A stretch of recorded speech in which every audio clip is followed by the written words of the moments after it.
Paz esteja convosco, uma excelente aula para todos nós. Neste próximo sábado estaremos com o nosso tema, a apostasia nos últimos dias. Um tema muito interessante, que Deus certamente nos dará um bom entendimento da palavra dele, seremos edificados em nome de Jesus. Estamos aqui retomando os vídeos, as prévias da nossa aula da Escola Bíblica Sabatina Monte das Oliveiras. Na semana passada nós tivemos aí uma viagem, em favor da obra, e com isso o vídeo ficou um pouquinho corrido, nós viajamos bem no dia e nós gravamos o vídeo e acabou, não teve agenda. Mas graças a Deus, recebemos aí bons testemunhos de cada um dos irmãos, referente à aula passada, e vamos aqui também aproveitar para esclarecer algumas dúvidas que ficou. Paz seja contigo, pastor. Amém. Paz seja com todos. Eu quero começar este vídeo retomando uma pergunta que ficou da semana anterior, a lição: quem são os 144 mil? Então houve ali uma questão, se esses 144 mil, se eles começam realmente a contar na vinda de Cristo, do Cordeiro, ali na primeira vinda, vou colocar ali o ano zero, a sua pregação no ano 33, ou se ele se refere aos patriarcas, aos primeiros sinais ali do povo de Israel em relação a Abraão, Isaac, Jacó, ou até mais atrás ou mais à frente com Moisés. De que ponto podemos confiar numa contagem de 144 mil? Então, Marcial e demais que nos assistem, o problema é que as pessoas, às vezes, elas têm que se aliviar de algumas bagagens que elas estão carregando há mais tempo. Essa questão de entender os 144 mil como um sinônimo dos salvos do Antigo Testamento é uma tentativa que muitas pessoas que pensam no Apocalipse, na nossa igreja, têm feito para equalizar essa questão. Certo? A nova interpretação que nós estamos trazendo é que não se refere aos salvos do Antigo Testamento. Então as pessoas vão ter que trabalhar um pouco isso, entender, orar direitinho, porque se a gente for calcular 144 mil como salvos do Antigo Testamento, a conta não vai bater. Porque ali você tem 1.200 anos de história e você vai ter apenas 144 mil salvos. Então acho que as pessoas têm que pensar nessa questão, que é uma questão lógica. Outra coisa, você, quando cita as 12 tribos de Israel, você tem que começar a contar a partir de Jacó. Então onde é que está aí Abraão, onde está Isaac, onde estão os anteriores a eles? Então e aí? Onde que eles entram na conta? Então por aí você vê que essa conta é um pouco furada. Outra coisa, a gente tem que ter uma coerência com as profecias. Então a gente faz bem um paralelo na lição, que a gente mostra o Cordeiro sendo revelado, se apresentando diante do trono de Deus. Isso não acontece no princípio dos tempos. Isso acontece porque ele é o Cordeiro, ele é o sacrifício, ou seja, quando ele sobe aos céus após sua morte e ressurreição. Quando ele aparece no Monte Sião, ele aparece aqui na terra com 144 mil. Ok, ele é desde a eternidade, ele veio de Deus, ele criou junto com o Pai todas as coisas, ok. Só que ele se manifesta como Cordeiro e aqui na terra num determinado momento histórico. E se a gente ignorar isso, a gente abre um lastro para que as profecias possam ser muito subjetivas. Então qualquer coisa vale, tudo é simbólico. Então realmente isso desqualifica um pouco a palavra de Deus. Então a melhor interpretação é essa. É o ministério de Cristo na terra, a partir dali até o Evangelho então ser aberto aos gentios. A grande multidão. A grande multidão. E outra coisa, essa questão dos 144 mil, a gente pode falar assim, mas foram tantos salvos? Só você vê nos evangelhos quantos não creram. Por ocasião da destruição do templo, nos 70, metade de Jerusalém era cristã. Então aí só para os irmãos terem uma ideia né, que não é impossível, que a conta pode fechar muito bem, né? E os anteriores, nós temos que entender que a profecia, ela não abarca tudo, assim como ela escolhe, por exemplo, tratar de alguns impérios, a gente viu isso com o senhor Daniel, por exemplo, ele ignora os impérios das Américas, ele foca na Europa. Por quê? Porque é um local onde havia mais cristãos e os cristãos seriam como melhor fazer uso da profecia. Então, aqui ele não vai abarcar toda a história, ele vai abarcar um período. Por quê? Porque a profecia é o que? É o que vem pela frente para a gente entender e se preparar, que é justamente o que a gente vai estudar hoje aqui. Então, nós temos que usar a lógica, a coerência, né, e a melhor interpretação, que não é essa de que os 144 mil vêm desde os patriarcas. É verdade, é verdade. Eu creio que foi mais esse assunto que, de repente, em um lugar ou outro, né, que ocorreu um questionamento, mas eu fiquei surpreendido, né, fiquei muito triste não ter o vídeo, porque eu tinha muitas perguntas, mas graças a Deus eu estava, né, bem acompanhado na nossa lição bíblica ali na congregação de Castro, no Paraná, né, e pude aprender ali com os irmãos dos pastores, né, então eu não tenho... Nós aprendemos, né? Eu confesso que cada vez que eu vou estudar a lição, me abre a mente para um aspecto novo. É verdade. Né? E assim, não adianta, é o Espírito Santo que abre a mente, então a gente tem que ser humilde e participar da escola bíblica. Assim, é muito ruim quando nossos irmãos não participam, eles não sabem o que estão perdendo, né? É verdade. Como disse Jesus, Pai, tem misericórdia, não sabe o que fazem. Mas graças a Deus, vamos não vamos à apostasia, né? Vamos ao estudo sobre a apostasia nos últimos dias.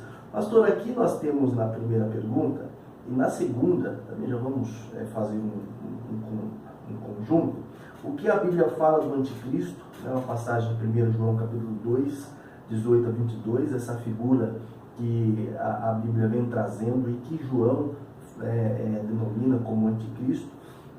E também Paulo fala de uma operação do erro, de um tempo em que uma sedução haveria, e que muitos seriam contaminados. Então, é muito interessante nós pensarmos na apostasia, porque abre o nosso entendimento.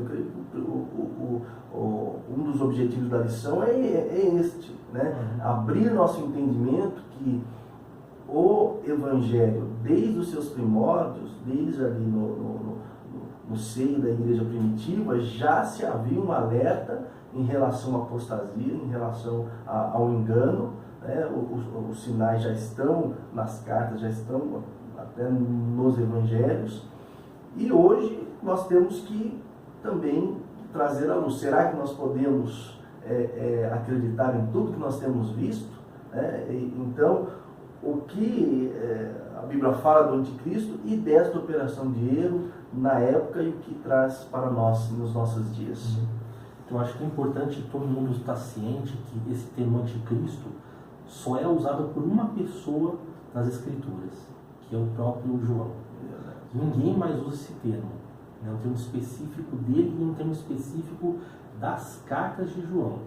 Mesmo no Evangelho, no Apocalipse, ele não é repetido. O que não significa que não exista. Muito pelo contrário, como você falou, Paulo também vai na mesma ideia. Só que eu acho que é importante a gente desmistificar de uma vez por todas que o anticristo é uma pessoa poderosa que vai tomar conta da ONU no final dos tempos e vai usar essa autoridade para dominar o mundo, para fazer o mal. Isso é uma fantasia, infelizmente, dispensacionalista, né? Porque a Bíblia não indica isso. O próprio João fala espírito do anticristo. Paulo vai na mesma linha, operação do erro, o filho da perdição. Eles dão a entender que não se trata de um homem. Ele é representado em figura humana porque esse espírito trabalha através de um poder, que nós já até estudamos, que é o poder papal.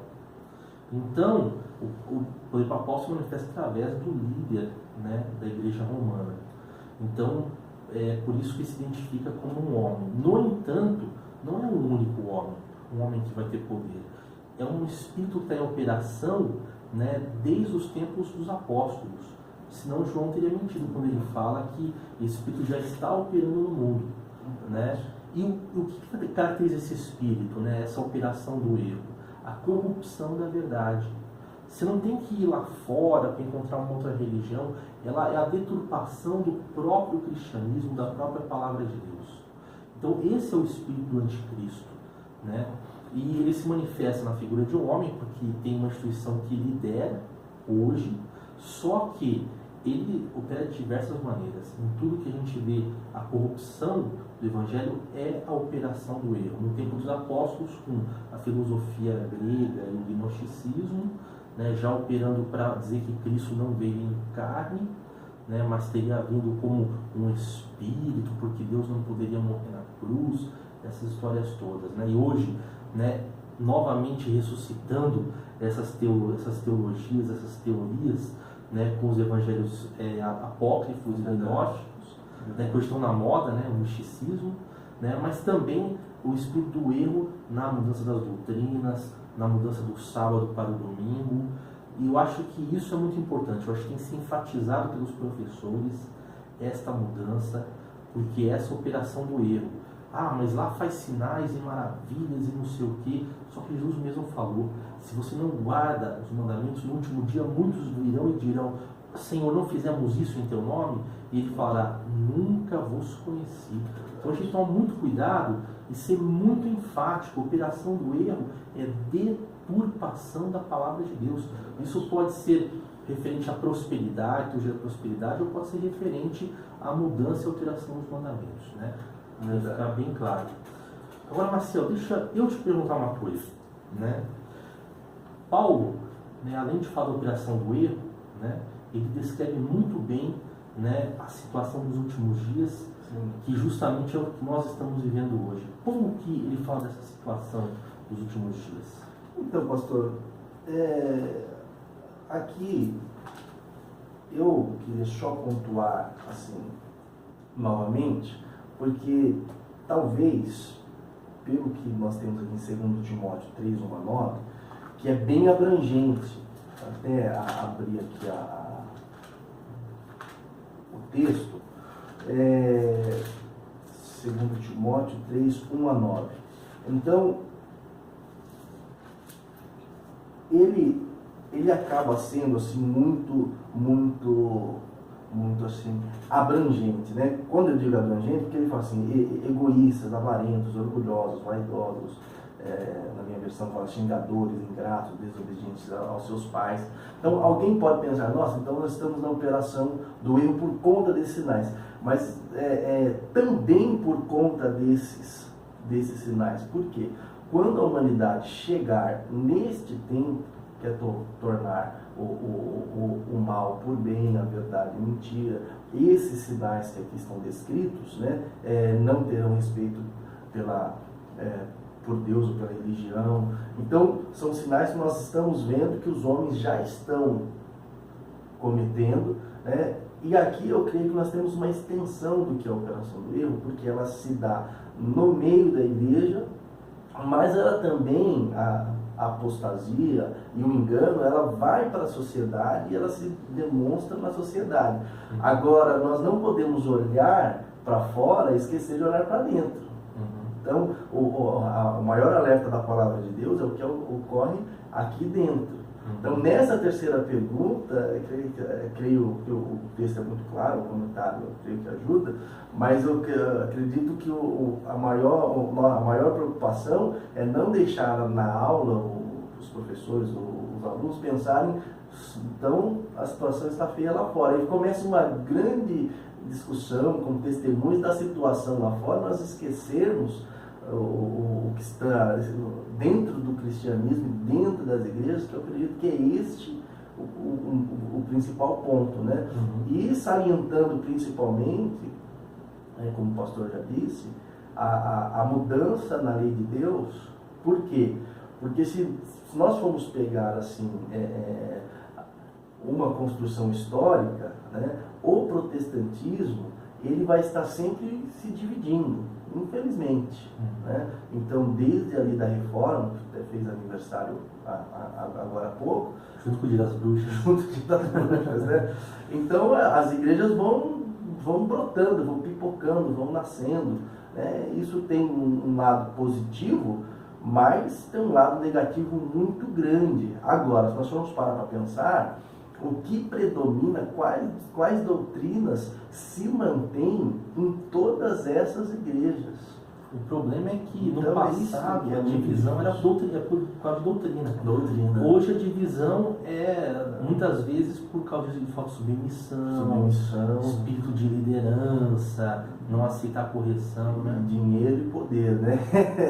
Dinheiro e poder. Mas apesar do orgulho dos muitos líderes, nós temos a próxima pergunta sobre isso, mas eu acredito que realmente, apesar dos sinais na sociedade e na própria igreja, porque aqui, quando fala dos últimos dias, né, também são sentimentos, são atitudes que nós vemos dentro da igreja, mas a apostasia, ela se dá no meio, né, evangélico, no meio protestante. Nós temos que observá-la, porque aqueles que deixaram a fé, aqueles que já foram do nosso meio, já tiveram um dia próximos à verdade ou apegados à verdade, mas eles apostataram, foram embora, foram para longe. Então, não se trata da sociedade apenas, né? Mas principalmente daqueles que estão em nosso meio. Então, o problema é esse, né? Porque mesmo na igreja tem apostasia. Qual que é o sinal de uma igreja apostatada? Então, pastor, olha, nem todos aqueles que entram, né, na igreja estão prontos, né? Ou deixam Deus trabalhar plenamente no seu coração. O que Paulo ele vai tratar até aqui na quinta pergunta, já me adiantando, né? Paulo vai à liderança da igreja de Éfeso e olhando no rosto dos anciãos, ele olhando para os olhos deles, os anciãos que abraçaram Paulo diante daquela despedida, Paulo falou francamente: do meio de vocês sairão lobos cruéis.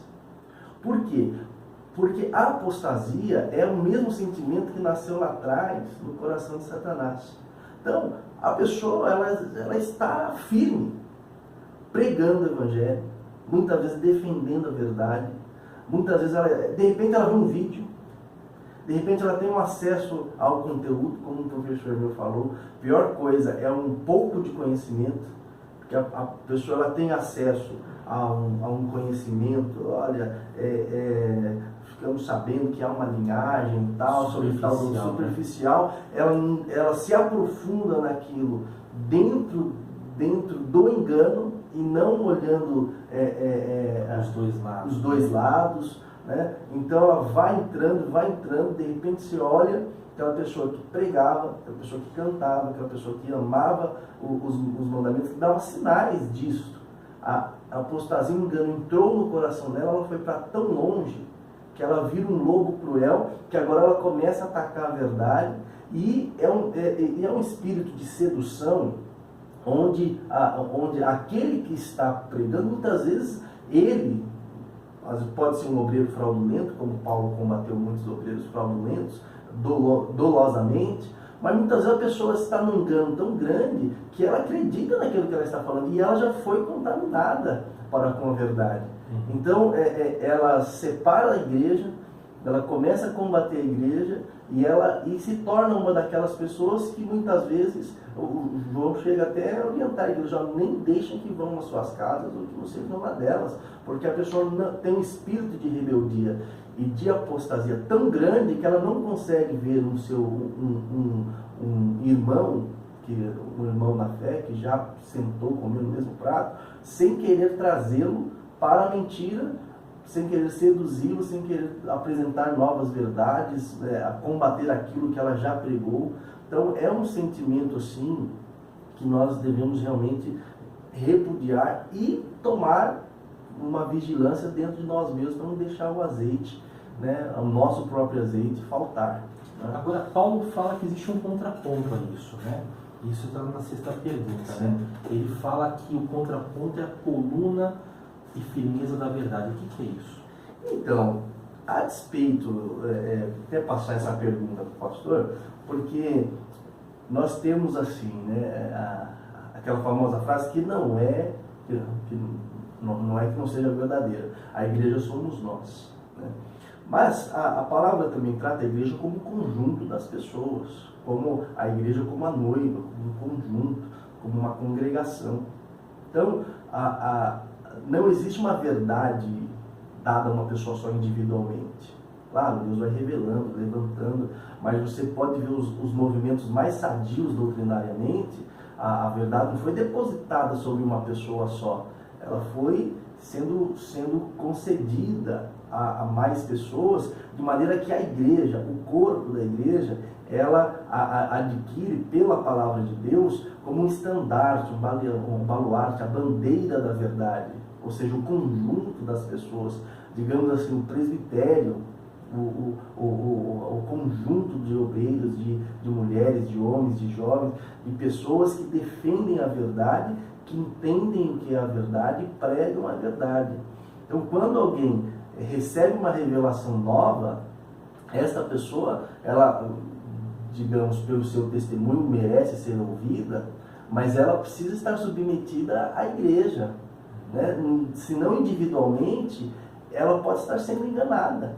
Então, eu acredito que aqui a coluna e a firmeza da verdade não é a pessoa individualmente, porque uma pessoa ela pode falhar, mas é a igreja, o conjunto das pessoas. Não são as paredes, mas a igreja como um todo é esta coluna da verdade e deve ser respeitada como coluna da verdade. Por isso que às vezes eu fico um pouco triste quando alguém ofende, muitas vezes não tratando de nós, né, mas a liderança de uma congregação, a liderança de uma igreja, a autoridade de um corpo de obreiros, seja de presbitério, seja um ancião, seja uma doutrina bem fundamentada. Essa pessoa ela precisa ver que ela não está agredindo as pessoas que podem falhar, está agredindo a verdade e a igreja de Deus. Você está deixando o espírito do anticristo usar ela. Agora, sabe, você falando me lembrou também de como o Apocalipse trata o mesmo assunto. É verdade. Porque ela vai falar também das 12 colunas, né, que são não os apóstolos em si, mas na verdade quando você entende coluna, você tem que pensar que embaixo da coluna tem um alicerce. O alicerce é Cristo, né, e o que ele trouxe, né? Aí as 12 colunas é o papel simbólico dos 12 apóstolos em trazer toda essa verdade, né? Então quando fala em coluna e firmeza da verdade, é justamente, né, pessoas usadas por Deus para defender a verdade, né? E aí bate certinho com o que você falou em relação aos nossos tempos, né? Se o Apocalipse chama os 12 de coluna da verdade, Paulo ele fala, não fica nos 12, porque a igreja em si é a coluna da verdade. Né? Pastor, na sexta pergunta, na sétima pergunta, nós temos agora uma voz, né, vinda do céu, que disse: caiu a grande Babilônia, a morada de demônios, de espíritos imundos, né? Todas as nações beberam do seu vinho forte, do desejo imoral, os reis do mundo inteiro, né? Então há uma forte voz dizendo: sai dela, né, povo meu. O que este clamor, né, bíblico registrado aqui no Apocalipse, ela incentiva aquele que é um verdadeiro cristão. E esta Babilônia, o que é, né? Porque muitas vezes nós podemos assim, olhar para diversas igrejas e estudar as profecias, selecionar, né, não só nesta lição, mas em missões anteriores. Nós já combatemos muitas vezes louvor bonito, pregação bonita, estrutura ótima, igrejas realmente de encher os olhos, né? Mas qual que é o fundamento para nós identificarmos a Babilônia que está por cair, já caiu, né, em nome de Jesus, e nós devemos sair? Então, você falando agora também me lembrava, muitas pessoas no passado interpretaram essa passagem literalmente, tem que sair das grandes cidades e morar no campo, ou então como os extremistas americanos, né, costumavam fazer, né, montar seitas, né? Aí nas seitas eles tomavam veneno e todo mundo morria, se sacrificava, quer dizer, um abismo chama outro abismo. Quando na verdade a palavra de Deus não se refere a isso, porque literalmente a cidade de Babilônia já caiu, né? Agora, pensando no que era a Babilônia e o que o Apocalipse diz, fica muito claro, né, que Babilônia é um sistema religioso, né? Sistema religioso, filosófico, quer dizer, que compõe todas essas igrejas apóstatas, né, que inclui também os erros, as falsas doutrinas, né, o comportamento imoral. Então, você vê que no Apocalipse mesmo é mostrada a besta, né, e sobre ela a prostituta, né, e eles trazem, né, escrito a grande Babilônia. Então, quer dizer, é para sair da onde? É para sair daquele sistema, porque a prostituta é figura de uma igreja, é figura de um sistema de governo, é figura do erro doutrinário. Então nós temos que sair do quê? Sair desse meio, né? E a palavra é bem clara, sai dela, povo meu. Então, aqueles que são povo de Deus, aqueles que são sinceros, nós temos que enfatizar, eles têm que sair. Temos que convidar, a partir dessa escola bíblica, quem é sincero, que venha para a verdade. Mas vir para a verdade não é sobre vir para um conjunto de doutrinas. É realmente ter uma mudança de vida. Porque, como você falou muito bem, a pessoa pode estar aqui, mas se ela praticar, né, as coisas do homem velho, né, a corrupção, a arrogância, o xingamento, o egoísmo, ela vai continuar praticante daquele sistema velho. Então acho que a palavra de Deus ecoa nos nossos dias, né? Sai dela, povo meu, né? Então, pastor, eu estou pensando aqui, né? Se nós formos olhar assim, vamos colocar as igrejas mais ferrenhas, não uma prosperidade de bênção, mas uma teologia da prosperidade, tendo a prosperidade e o bem-estar humano como o centro da pregação. Então, vamos pegar 10 pregações. Qual que é a pregação desta igreja? É a prosperidade e o bem-estar. Então, é apostasia. Por quê? Saiu do puro evangelho. Né? Aí nós vamos pegar a liderança dessas igrejas. Né? Então, são fraudulentas? Então, é apostasia. São sinais. Então, claro, está dando nomes, né? Mas estamos falando dos sinais. Então, se nós, agora, um nível mais profundo são as doutrinas. Por quê? Porque a sedução, ela não sufoca a verdade completamente. Ela trabalha de maneira a colocar a mentira, né, sem totalmente apagar a verdade. Então tem muitas igrejas que, estando ainda em Babilônia, devido a esse sistema, né, de doutrinas, um sistema de religião que se formou, um conjunto de doutrinas, essas igrejas pode até aparentar ou ter os obreiros sinceros, pode ter até uma pregação sadia em relação, às vezes até mudança de vida, mas a Babilônia ainda está lá no seu conjunto de doutrinas.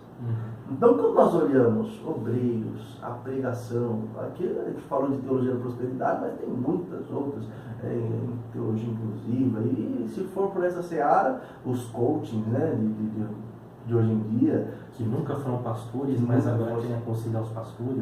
Exatamente, né? Então, de cada 10 pregações é motivação. Então, a gente não fora de proporção, né? E você veja só, Maciel, no Apocalipse, essa figura está vestida de escarlata e ela chama muito a atenção.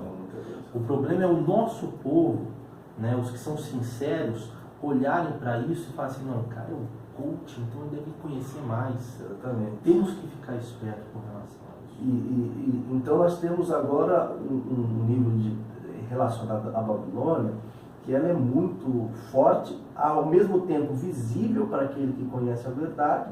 Então eu sei que o sábado é verdade, que o batismo de Jesus é verdade, o Pai, o Filho, são doutrinas verdadeiras. Então nós olhamos, então aquele que conhece a verdade olha e fala, não. Então nós já começamos a identificar. né? Então, e não é porque nós somos minoria, os outros maioria, mas é pelo apego à verdade, não é porque é multidão, não, é pelo apego à verdade. Agora, o único detalhe que eu gostaria de encerrar, pastor, é que muitas vezes nós pensamos na Babilônia e confundimos com cultura.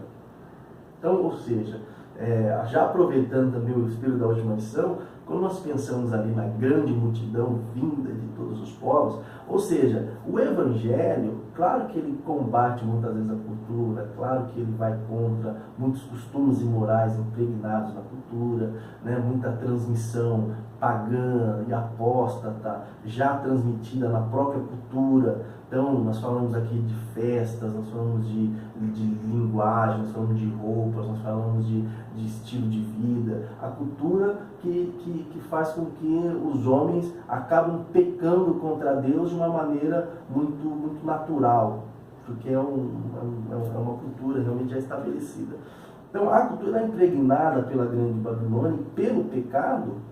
Mas aqui eu acredito que não compensa nós ficarmos combatendo elementos da cultura, jogando como se fossem grandes aspectos da grande Babilônia. Claro, nós devemos nos afastar uma festa junina, por exemplo, dando este exemplo, mas focar realmente nas doutrinas principais, que são essas que realmente identificam a apostasia, né? Porque às vezes alguma pessoa pode falar, mas nós combatemos a apostasia da Babilônia, mas estamos fazendo tal elemento da cultura que veio de lá. E às vezes a pessoa chuta que esse elemento teve origem na Igreja Católica, ou na Reforma, ou em tal país, ou veio do mundo grego, ou veio do mundo romano. Nem a fonte, às vezes a pessoa sabe, né, daquele elemento, né? Às vezes o soprar velas, por exemplo, num bolo de aniversário.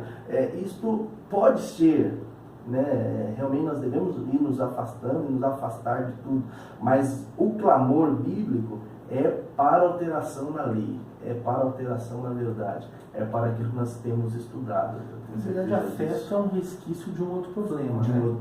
Por exemplo, se tu a festa junina, o problema não é a festa, o problema é a adoração que se faz nessa festa em honra, né, aos santos, né? Quer dizer, pessoas que na verdade estão em pó da terra, né, e eles então começam a adorar esses santos, né, que uma igreja declara quem é e quem não é santo. Então esse é o grande problema. Você tira o foco de Deus e coloca no homem, né? Então, quer dizer, como você falou, né, o ponto principal é a raiz. É essa doutrina, né, pagã, né, que se instalou no meio da igreja. Verdade. Então, eu acredito que é isso, né, porque senão acaba indo para aqueles extremistas que saem da cidade, vão viver uma vida monástica, tentando se desvencilhar de qualquer elemento da Babilônia, né? Sair do lugar e carregar o lugar consigo. É verdade. Não foi assim no Egito? Né? Eles não saíram, né, do Egito levando o Egito consigo. Então, essa é a grande questão. Nós temos que sair da Babilônia e não trazer a Babilônia mais conosco. Né? Amém.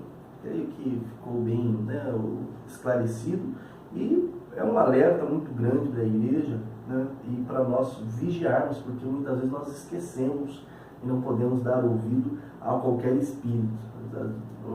Alguém olha essa passagem e pensa até em profecias, Deus usando alguém, e ele está dando ouvido a qualquer espírito no sentido das doutrinas e naquilo que ele tem acreditado, né? Os espíritos são muito discretos, eles não fazem muito alarde. É verdade. Então, pastor, muito obrigado. Deus abençoe. Obrigado, Maciel. A paz seja com todos e ótimo estudo.